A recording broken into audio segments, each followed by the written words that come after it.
Hi, എല്ലാവർക്കും എൻ്റെ ഒരു പുതിയ വീഡിയോയിലേക്ക് സ്വാഗതം. കഴിഞ്ഞ വീഡിയോ എല്ലാവരും കണ്ടു എന്ന് ഞാൻ വിശ്വസിക്കുന്നു.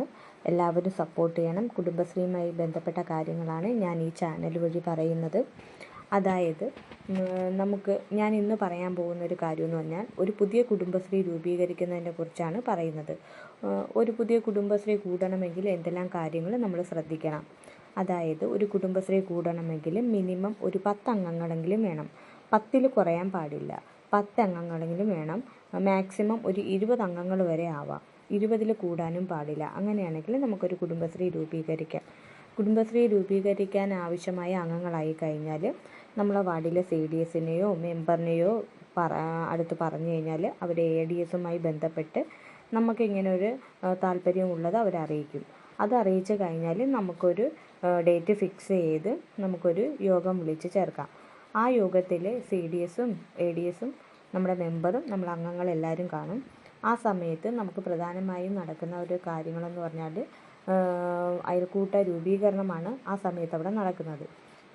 ആ സമയത്ത് നമ്മൾ നടത്തുന്ന ചില കാര്യങ്ങളുണ്ട്. അജണ്ട പ്രകാരമാണ് നമ്മൾ ഓരോ കാര്യങ്ങളും ചെയ്യുന്നത്.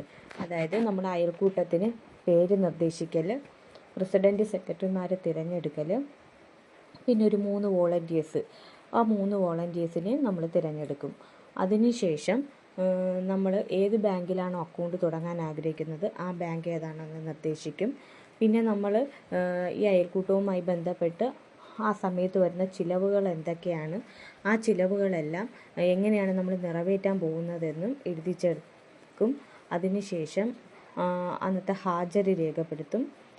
വന്ന അംഗങ്ങളുടെ പേരും അഡ്രസ്സും ഫോൺ നമ്പറും എല്ലാം നമ്മൾ ആ മിനിറ്റ്സിൽ തന്നെ രേഖപ്പെടുത്തും. കാരണം നമ്മളിതെല്ലാം ചെയ്യുന്നതിൻ്റെ കാരണമെന്ന് പറഞ്ഞു കഴിഞ്ഞാൽ നമ്മൾ അയൽക്കൂട്ടം രൂപീകരിക്കുകയാണ്.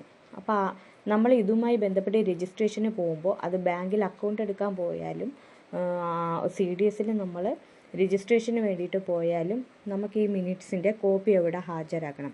അപ്പോൾ നമ്മൾ എന്തൊക്കെ പ്രവൃത്തിയാണോ അന്നത്തെ യോഗത്തിൽ ചെയ്തത് അതെല്ലാം നമ്മൾ അതിനകത്ത് എഴുതി വെക്കണം. അപ്പോൾ എല്ലാവർക്കും ഈ വീഡിയോ ഉപയോഗപ്രദമാകുമെന്ന് ഞാൻ വിശ്വസിക്കുന്നു. തുടർന്നും എൻ്റെ ചാനൽ എല്ലാവരും സബ്സ്ക്രൈബ് ചെയ്ത് സപ്പോർട്ട് ചെയ്യണം.